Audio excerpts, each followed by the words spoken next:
Two records are being broken at the same time, in the same place, and at first glance they seem to make no sense together. On one hand, Las Vegas is booming like never before, shattering its own records for the number of visitors who pour into the city, filling its hotels and its casinos and its stadiums and its concert halls, adding dazzling new resorts and hosting the biggest events in the world, a desert city of light and spectacle that is, by almost every measure of its success, at the peak of its powers. And on the other hand, just a few miles away, the reservoir that supplies almost all of that city's water, Lake Mead, is setting records of its own, but records of exactly the opposite kind.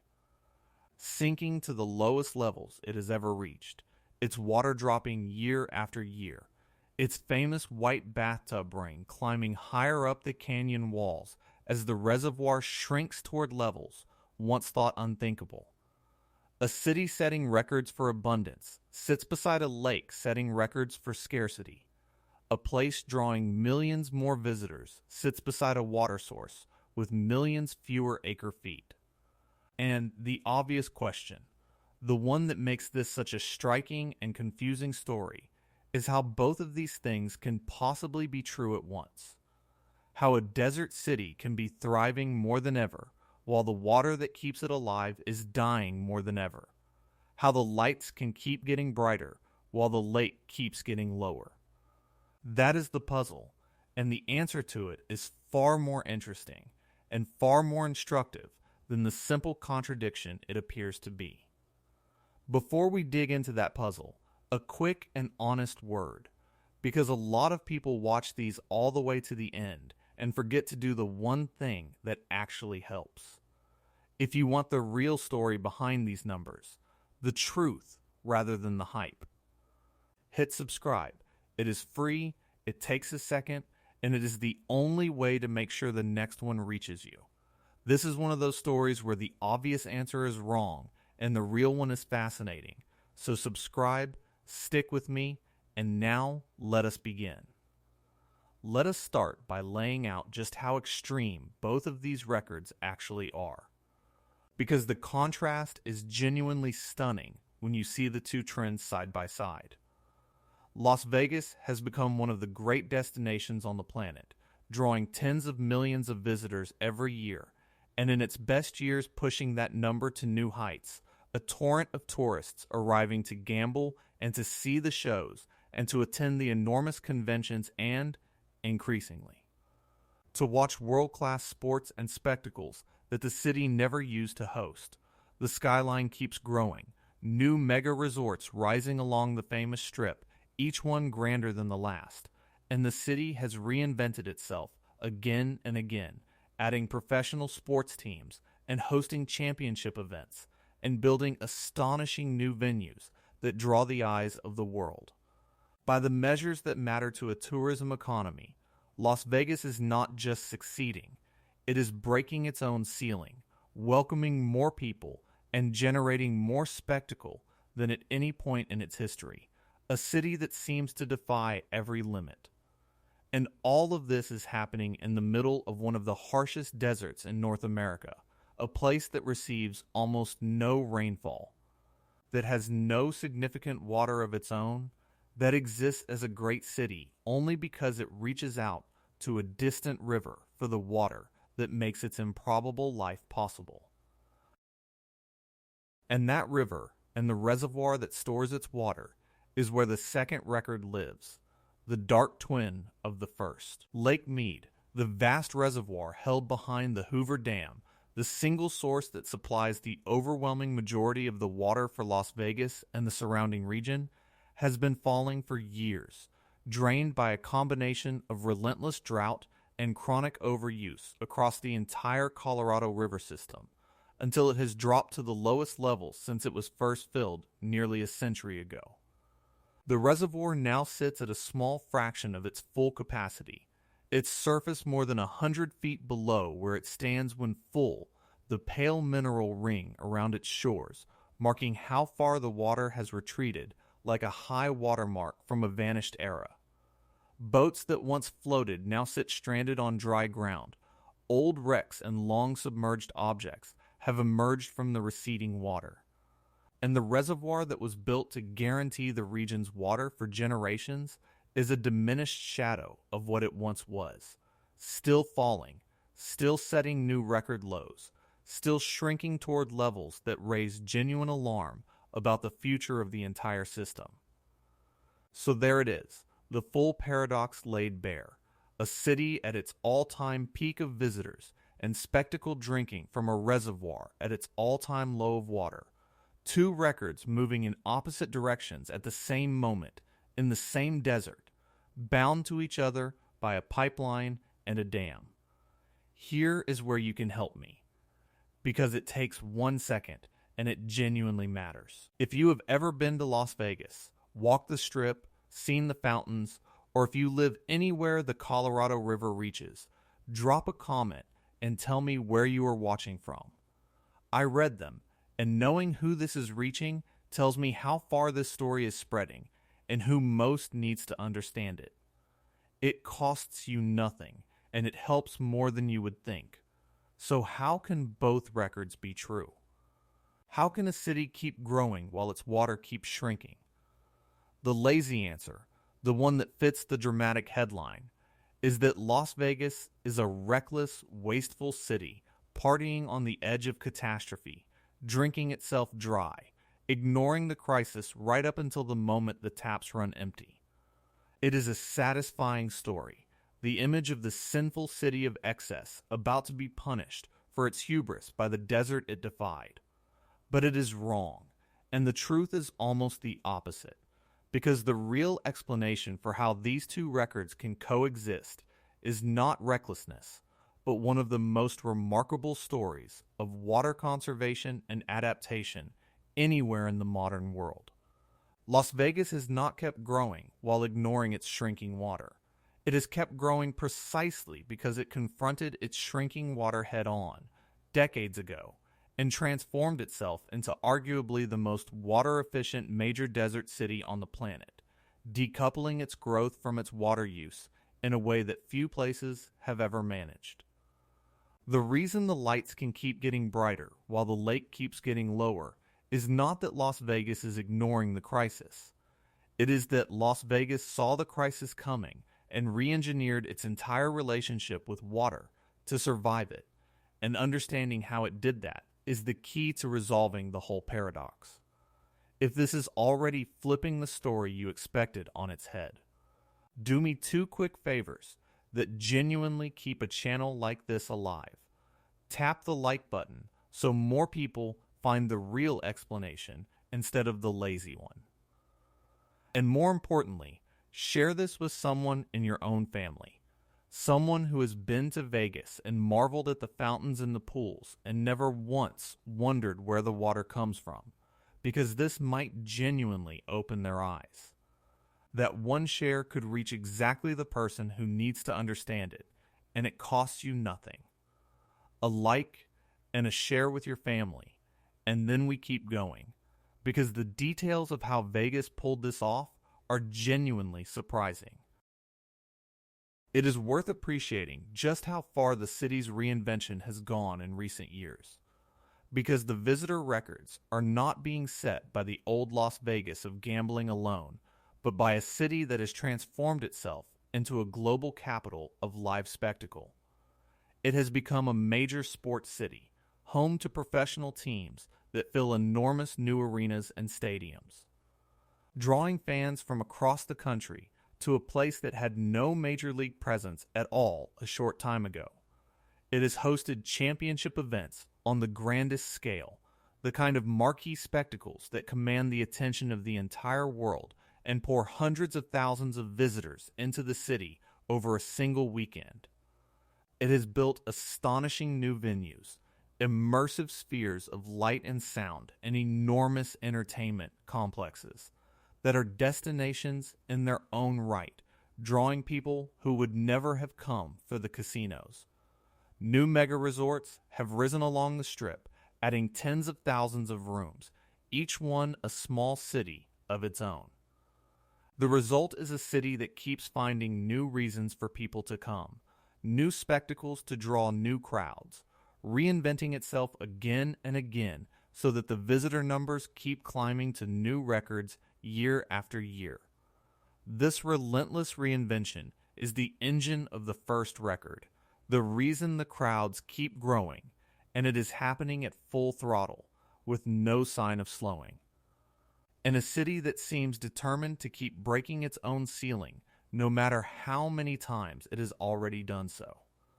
The first surprising fact, the one that shatters the whole image of Las Vegas as a water glutton, is how little of the Colorado River's water the city actually uses.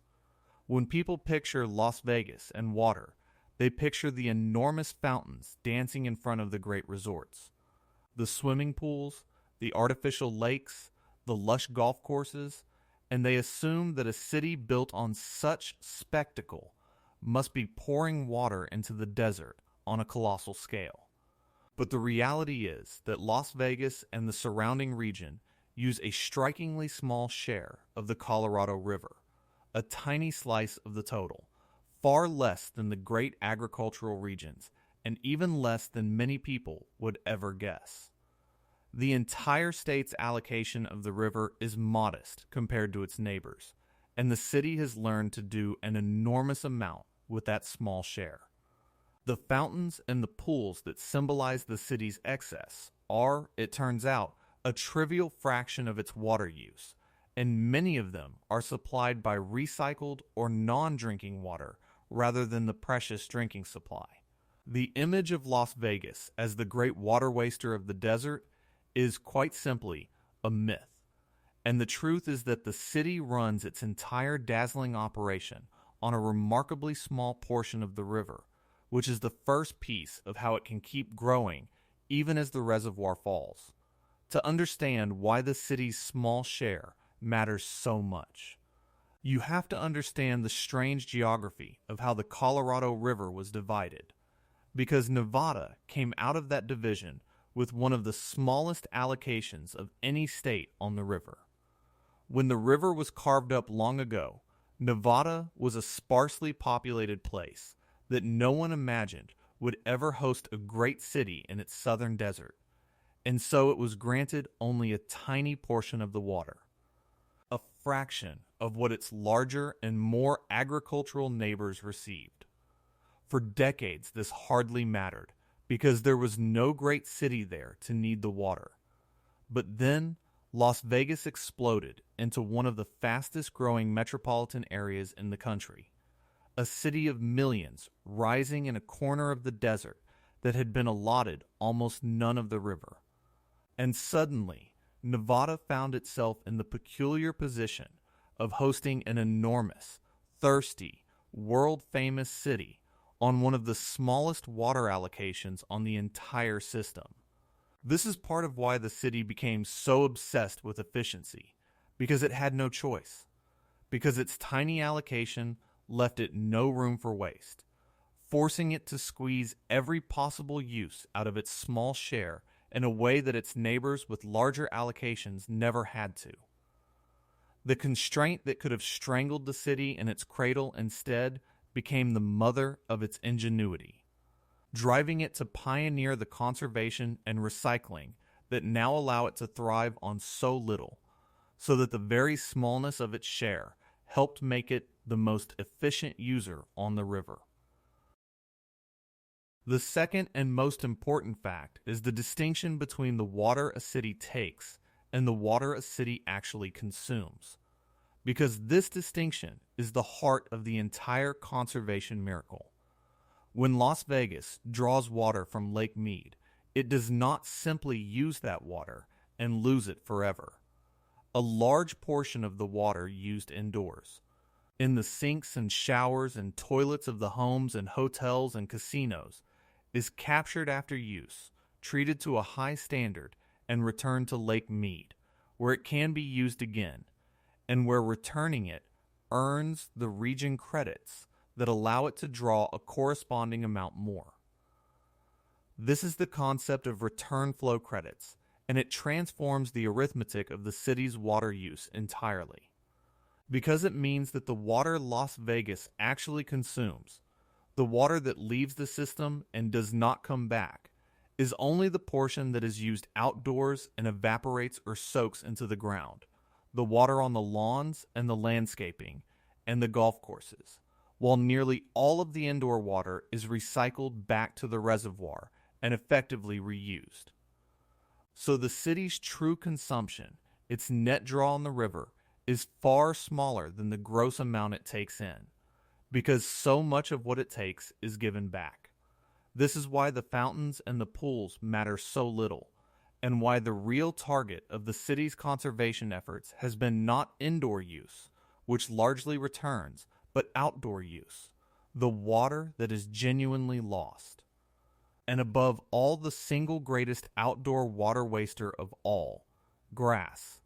And this is where Las Vegas has waged its most aggressive and most successful campaign, the war on grass.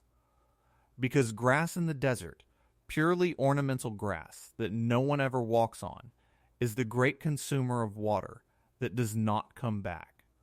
The region has spent years tearing out ornamental turf, paying residents and businesses to replace their grass with desert landscaping, and eventually moving to ban non-functional grass outright. The useless decorative lawns along streets and in medians and around commercial buildings that exist only to be looked at and that drink enormous quantities of water in the desert heat. By ripping out that grass and replacing it with plants adapted to the desert, the region has slashed the water that is genuinely lost to the outdoors, attacking exactly the portion of its use that does not return to the reservoir. Combined with the recycling of indoor water, this assault on outdoor consumption has driven the city's true water use down dramatically. So that Las Vegas today consumes far less water per person than it did decades ago, a reduction achieved even as the population grew by hundreds of thousands and the number of visitors climbed to record after record. This is the decoupling, the breaking of the link between growth and water use, and it is the central mechanism by which the two opposing records can both be true. Because the city found a way to add people and visitors without adding a corresponding amount of consumed water, growing the spectacle while shrinking the footprint. And I know this is the second time I am going to ask, so I will keep it quick and make it worth your while. If you have made it this deep into the real story, past the lazy headline, you are exactly the kind of person who wants to actually understand how the world works, and that is precisely who I make these videos for. Subscribing is the one small thing that keeps them coming and helps the real story reach more curious people like you. That is all. Now, back to the lake and the lights, because there is more to this than the conservation alone. None of this conservation happened by accident, and it is worth understanding that it was the product of foresight, of a region that saw the danger coming and chose to act long before it became a crisis. Years ago, when an earlier drought first revealed how vulnerable the region was, the water authority that serves Las Vegas made a decision that would define its future, choosing to treat water conservation not as an occasional emergency measure, but as a permanent way of life. It began the long, patient work of changing how an entire city used water, launching the programs to tear out grass, building the systems to recycle and return the indoor water, tightening the rules year after year, educating a population to see water differently, and pursuing the goal of using less even as the city grew more. This was not a quick fix, but a decades-long transformation, a sustained commitment maintained across many years and through the ups and downs of drought and growth, and it required a kind of institutional discipline that is rare, the willingness to keep pushing conservation even in the wet years when the pressure eased and it would have been easy to relax. The payoff of that discipline is exactly the paradox we are examining, a city that can keep breaking visitor records while its water source breaks low water records, and it stands as a lesson in the value of foresight, of acting on a slow-moving threat before it becomes an acute one, of the difference it makes when a community decides to get ahead of a crisis rather than waiting to be overwhelmed by it. The Las Vegas that thrives today on record low water is living off the foresight of the Las Vegas of decades past. Because conservation is only part of how Las Vegas has kept its water flowing as the lake has fallen, and the other part is a feat of engineering that is genuinely audacious, born of the region's clear-eyed recognition of exactly how vulnerable it was. The problem with drawing your water from a falling reservoir is not only that there is less water overall, but that the level of the water itself drops, and if your intake, the pipe through which you draw the water, is fixed at a certain height, then as the reservoir falls toward that height, your intake is threatened, and if the water drops below it, you cannot draw at all, no matter how much water remains in the deeper parts of the reservoir. Las Vegas, more acutely dependent on Lake Mead than almost any other user, understood this danger with perfect clarity, and so it did something remarkable. It spent enormous sums to build a new intake, drilled deep beneath the reservoir, positioned near the very bottom, far below the old intakes, so that it could continue drawing water even if the reservoir fell to levels that would leave the old intakes high and dry. And it went further, building a powerful low-level pumping station designed to lift the water from those depths, engineered specifically to keep the city supplied even if Lake Mead fell to near the very bottom, near the level at which the reservoir can barely deliver water at all.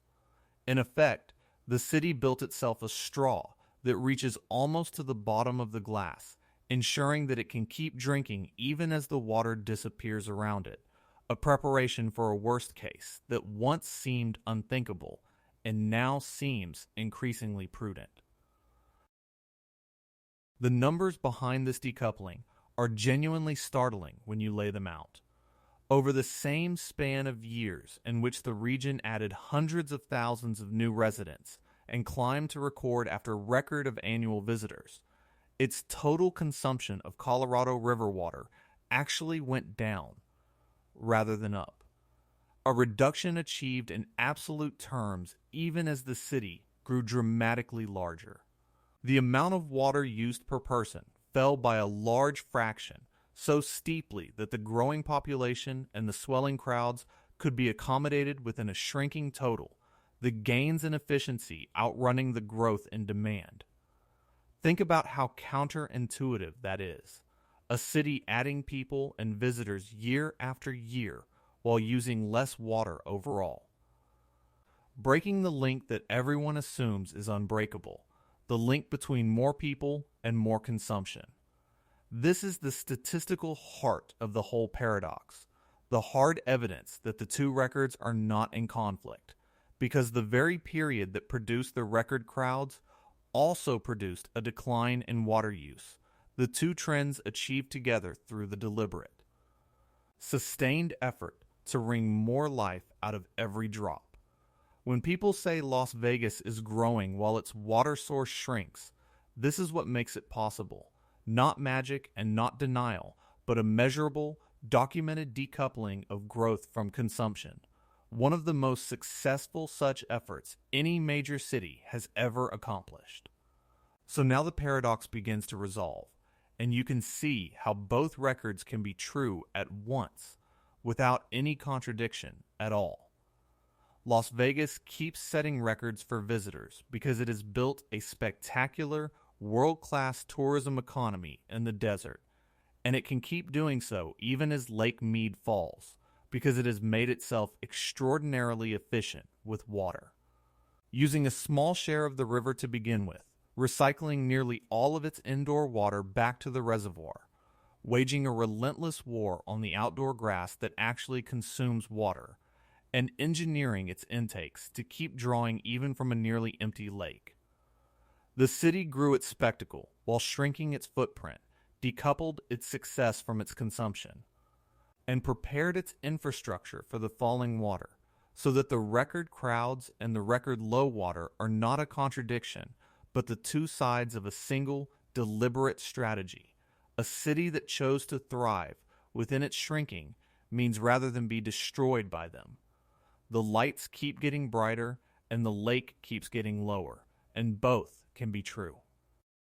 Because Las Vegas found a way to make the brightness cost less water than it used to grow the thing people see while shrinking the thing they do not, and to keep its improbable desert life going even as the source of that life diminishes. But, and this is where the honesty has to come in, because it would be a disservice to leave you with only the triumphant half of the story. The resolution of the paradox does not mean that Las Vegas is safe, or that the crisis is solved, or that the falling lake does not matter to the city after all. It means something more subtle and more important, which is that the paradox is resolved at the level of the city and not at the level of the river. Las Vegas has made itself remarkably efficient and remarkably prepared, and that efficiency and preparation explain how it can keep growing in the short and medium term even as the reservoir falls. But no amount of efficiency changes the fundamental fact that the city remains almost entirely dependent on a single source, Lake Mead, that is fed by a river system in long-term, structural decline, and that if that system continues to fall, if the drought deepens and the river shrinks further, and the whole Colorado approaches the point of true collapse, then all the conservation and all the engineering in the world only buy time, only allow the city to draw the last of the water more efficiently, not to conjure water that is not there. The city's brilliance has made it the best prepared user on the river, the one most likely to keep functioning the longest as the crisis deepens, but being the best prepared passenger on a sinking ship is not the same as being safe, and the record lows in Lake Mead are a reminder that the ship, for all of Las Vegas's skill, is still taking on water. To see the real stakes clearly, it helps to understand what would actually happen if the lake kept falling all the way to the bottom, because that is the scenario the city's engineering was built to survive, and the one that reveals both its strength and its limit. Lake Mead has a level below which the dam can no longer generate electricity, and a level below that, lower still, at which water can barely pass through the dam to the users downstream at all, the condition known as dead pool. If the reservoir were ever to approach that lowest level, the consequences for the whole region below the dam would be catastrophic. A failure of the water supply for tens of millions of people and vast farmlands. And here is where Las Vegas stands apart, because unlike almost every other user, the city built its deep intake and its low pumping station precisely so that it could keep drawing water even as the reservoir approached that terrible level, engineering itself to be the last one standing, able to drink almost to the very bottom of the glass. This is a genuine and remarkable protection, and it means that in the ranking of who loses their water first, Las Vegas has deliberately placed itself near the very end. But it is also a chilling thing to contemplate, because it means the city has, in effect, prepared for a scenario in which the reservoir falls nearly to nothing, has looked at the possibility of a near-empty Lake Mead and decided it was real enough to spend enormous sums preparing to survive. The deep intake is a triumph of foresight and also a confession, a physical acknowledgement that the people who know the river best considered a nearly empty reservoir a real enough possibility to build for. And that is perhaps the most sobering fact in the entire story, that the best prepared city on the river prepared for the bottom. So the deeper truth of these two records is not that they are contradictory, and not that they are harmoniously resolved, but that they represent a genuine tension held in a delicate and possibly temporary balance. Las Vegas has performed something remarkable, growing its way to record success while cutting its water use, and that achievement is real and deserves recognition, a genuine model of how a desert city can adapt to scarcity. But it has performed this feat while sitting atop a reservoir at record lows, dependent on a river in structural decline. And its continued success depends on that river not falling past the point where even the most efficient and best prepared user can no longer draw what it needs. The two records, the rising visitors and the falling water, are both real, both true, and both moving in their opposite directions. And the space between them, the gap that Las Vegas has bridged with conservation and engineering, is the measure of the city's remarkable adaptation and also the measure of its remaining vulnerability. The city has bought itself a great deal of room, more than almost anyone thought possible, but it has not escaped the fundamental constraint, and the falling lake is the constant reminder that the room it has bought, however large, is not infinite. It is important to remember, too, that Lake Mead's record lows are not really about Las Vegas at all, which is both a comfort and a deeper source of worry. The reservoir is falling not because the city is draining it, since the city uses only a small share, but because the entire Colorado River system, the vast basin that feeds Lake Mead, is in decline. Drained by a 2-decade drought that scientists increasingly call a permanent aridification, and by an overuse that spans 7 states and stretches back a century. Las Vegas could cut its water use to nothing, could vanish from the desert entirely, and Lake Mead would still be falling, because the forces pulling it down operate on a scale far larger than one city. This is the comfort that the city is not the cause of the crisis, that its conservation is genuine and its footprint small. But it is also the deeper worry, because it means the falling lake is completely outside the city's control, driven by a warming climate and by the water use of an entire region, and by a river that was overpromised from the start. None of which Las Vegas can fix, no matter how efficient it becomes. The city can control how much it takes, and it has controlled that brilliantly, but it cannot control how much is there, and the record lows are a measure of a systemic decline that dwarfs any single user. So Las Vegas finds itself in the position of having done nearly everything right and still being at the mercy of a reservoir falling for reasons beyond its reach. A well-behaved passenger on a river that is sinking regardless of how carefully anyone aboard it drinks. There is a further tension worth naming because it complicates even the impressive conservation story, which is that Las Vegas is still growing, still adding population, still drawing more visitors, still building new resorts, and every bit of that growth adds new demand even as the efficiency measures reduce the demand per person. The city has managed so far to make its per person and per visitor water use fall fast enough to more than offset its growth. So that total consumption has actually declined even as the city expanded, a genuine achievement. But there is a limit to how far efficiency can go, because you cannot reduce water use to zero, because people need a certain amount of water to live, no matter how efficient the city becomes, and at some point, the gains from conservation get harder to find, the easy wins already taken. The grass already gone, the indoor water already recycled.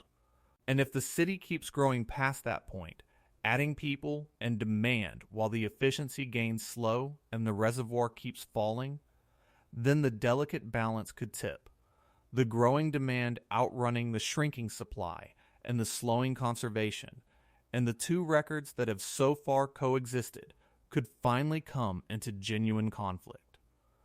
The city's strategy has worked brilliantly to this point, but it depends on the efficiency gains continuing to outpace the growth, and that is not guaranteed forever, especially as the reservoir approaches its limits and the gains become harder to achieve. There is also a new pressure arriving that could complicate the city's careful balance in ways its old conservation strategy was never designed for, which is the changing nature of the growth itself. Las Vegas and the surrounding region are no longer growing only as a tourism and residential destination, but as a hub for new industries, including the enormous data centers that power the digital economy and that can consume significant quantities of water and vast amounts of power, along with other development that adds demand of kinds the city did not face when it built its conservation strategy around homes and hotels. The efficiency measures that worked so well were designed for a certain kind of city, one whose water went mostly to indoor domestic use that could be recycled and to outdoor grass that could be removed, and a wave of new industrial demand does not fit neatly into that model. If the region keeps attracting water using industry on top of its growing population and its record visitors, it adds new claims on a supply that is already stretched. New demand that the old conservation playbook may not be able to offset as easily as it offset the growth of the past. This is the frontier of the city's challenge, whether the ingenuity that conquered the water problem of the 20th century resort city can adapt to the water problem of the 21st century economy. Whether the same foresight and discipline that decoupled tourism from water can decouple the next wave of growth as well, or whether the new demands will finally begin to close the gap that conservation has held open for so long. So what does all of this actually teach us, beyond the specific story of one city and one lake? It teaches something genuinely important about the relationship between human ambition and natural limits, a lesson that reaches far beyond Las Vegas. The conventional wisdom holds that growth and conservation are opposites, that a city either grows and uses more resources or restrains its growth to save them, and that you cannot have both. Las Vegas has proven that this conventional wisdom is, at least for a time and within limits, wrong, that a city can grow its economy and its population and its spectacle while actually reducing its consumption of a critical resource by attacking waste, by recycling, by re-engineering the way it uses what it has. This is a genuinely hopeful lesson, a demonstration that adaptation is possible, that human ingenuity can stretch a shrinking resource much further than anyone expected, that the choice between growth and conservation is not always as stark as it seems. But Las Vegas also teaches the limits of that lesson, the sobering counterpoint, which is that efficiency buys time and room, but does not repeal the underlying constraint. That a city can adapt brilliantly and still remain fundamentally dependent on a source that is failing. That ingenuity can bridge a widening gap for a long time, but cannot bridge it forever if the gap keeps widening. The two records of Las Vegas and Lake Mead are, together, a lesson in both the power and the limits of human adaptation, a story of what cleverness can achieve and of what it cannot. Picture the strange doubleness of it from the ground, because holding both realities at once is the only way to truly understand this place. A visitor arrives in Las Vegas and sees only the first record, the abundance, the fountains dancing, the pools shimmering, the lights blazing, the crowds pouring down the strip, a city that seems to overflow with water and energy and excess. The very picture of a place with everything to spare.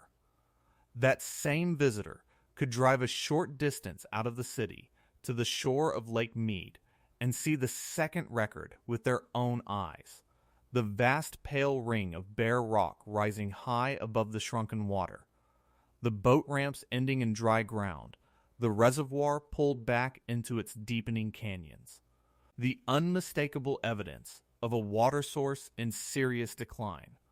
The two sites are minutes apart and worlds apart, the overflowing city and the emptying lake, and almost no one who marvels at the first ever goes to see the second, or connects the two in their mind. Yet they are the same story: the fountains and the bathtub ring, the shimmering pools and the stranded boats, bound together by the pipeline that carries the water from the falling lake to the dazzling city. To understand Las Vegas, you have to hold both images at once: the abundance and the scarcity, the record crowds and the record lows, and see that the first is made possible only by the desperate cleverness that manages the second. That the shimmer of the city is a kind of magic trick performed over an emptying reservoir, sustained by an ingenuity that most of the people enjoying it never see and never think about. And there is something almost poetic, in the end, about these two records rising and falling together in the same stretch of desert. The city of light climbing to new heights of spectacle, while the lake that feeds it sinks to new depths of scarcity. The two of them locked in a relationship that is at once a triumph and a warning. Las Vegas is a monument to human ambition in a hostile land, a place that should not exist, raised in a desert with no water of its own by the will to build and the willingness to reach far for the water to make it possible. And its record-breaking success is a genuine achievement, a testament to that ambition and to the ingenuity that has kept it alive as its water source has faltered.